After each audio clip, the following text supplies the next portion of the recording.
Aquiles Guevara Aragort lo saluda en mi estoicismo de hoy, día 313. Mi voluntad y la voluntad de Dios. Pero yo no he sido impedido en ningún momento en mi voluntad ni forzado contra ella. ¿Y cómo es eso posible? Yo he atado mi elección a actuar con la voluntad de Dios. La voluntad de Dios que yo esté enfermo, esa es mi voluntad. Su voluntad es que yo desee algo y así lo deseo yo. El deseo que yo alcance algo o que algo me sea dado. Lo que Dios no desea, yo no lo deseo. Epicteto. En esta cita, Epicteto comienza por destacar que la voluntad de la persona se ha cumplido y se cumple permanentemente. No ha sido impedida de ninguna manera y al mismo tiempo no ha sido forzado a actuar de una manera que no sea atendiendo a su propia voluntad.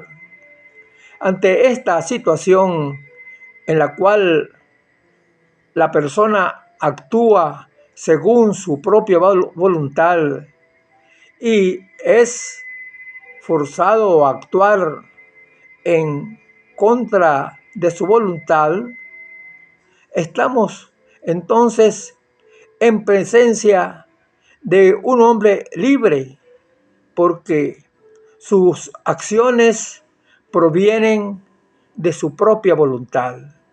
Esto es lo que se infiere de estas primeras frases de Epicteto, un concepto de un hombre libre, un concepto de libertad, una persona que actúa de acuerdo a su propia voluntad y que no es forzado a actuar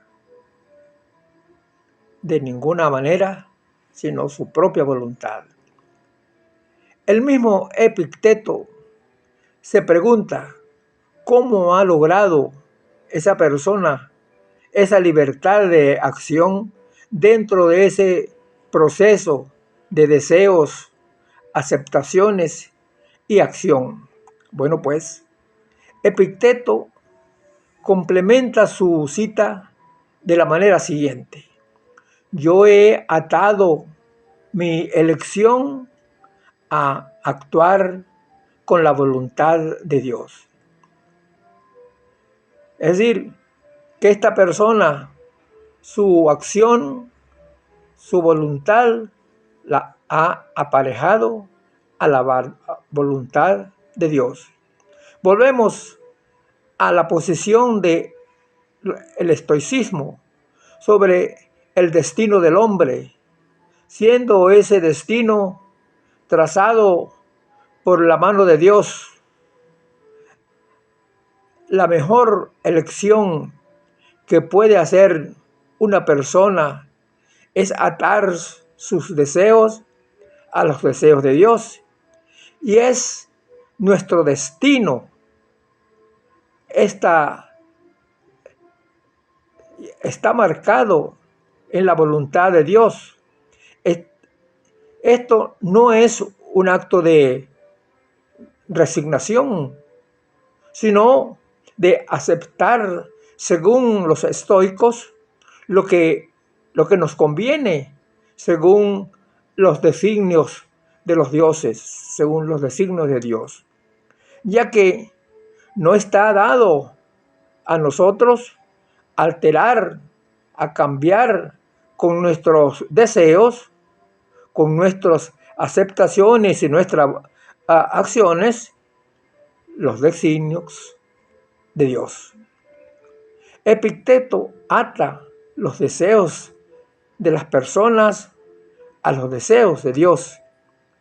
Y de esa manera vivir conforme a las leyes de la naturaleza, de acuerdo con Dios.